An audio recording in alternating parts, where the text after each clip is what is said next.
رئیس الوزرا څنګه د الله ګل مجاهد د غوږونو تاوولو قضیه څیړي. تازه یې د الله ګل مجاهد په اړه څه ویلي دي. بلخوا بیا طالبان ولې اسلام آباد ته ځي؟ په دې اړه ټول پټ رازونه کولی شئ دغه ویډیو کې وګورئ. خو له هر څه مخکې زموږ یوټیوب چینل د راتلونکو ویډیوګانو لپاره سبسکرایب کړئ او ویډیو هم لایک کړئ. د طالبانو د چارسمبالي حکومت د وزیرانو شورا ناسته وشوه. د طالبانو د سرپرست حکومت رئیس الوزرا استخباراتي مسؤلانو ته امر کړی دی چې ترڅو د الله ګل مجاهد د وهلو ډبولو قضیه وارزوي. نوموړي د سې شنبې په ورځ د لړم پر 18مه د طالبانو د استخباراتي عمومي ریاست ته امر کړی دی چې د الله ګل مجاهد د نیولو او د هغه د وهلو ډبولو قضیه دی په دقیقه توګه وارزوي او عاملان د مجازات کړي.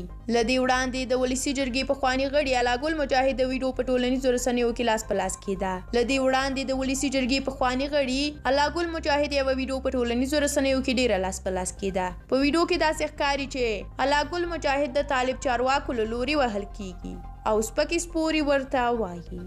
همدارنګه بلخوا مهم خبر همدا دی چې د طالبانو د چارسمبالي حکومت د بهرنیو چارو وزارت ویلي دی چې د چهارشنبې په ورځ د لړم پر 19مه د دغه وزارت د سرپرست په مشرۍ یو پلاوی اسلام آباد ته ځي. د طالبانو د بهرنیو چارو وزارت ویان عبدالقهار بلخي په خپل ټویټر پاڼه باندې لیکلي دي چې د دغه وزارت د چارسمبالي امیر خان متقي په مشرۍ یو پلاوی د پاکستان پلازمینې اسلام آباد ته سفر کوي. بلخي لیکلي دي چې دا پلاوی به د اړیکو په پیاوړتیا، اقتصاد، ترانزیت، مهاجرینو او ولسونو ته په تګ راتګ کې د سهولتونو په زیاتوالي خبرې وکړي. په دې پلاوي کې د مالیې او تجارت وزیران او کاري ګروپونه هم شامل دي. د طالبانو له واکمنۍ وروسته پاکستان ته دا لومړی رسمي سفر دی. څه موده وړاندې د پاکستان د بهرنیو چارو وزیر هم کابل ته راغلی و او له طالب چارواکو سره یې لیدلی و. له تاسو ډیره زیاته مننه چې دغه ویډیو مو تر پایه ولیده.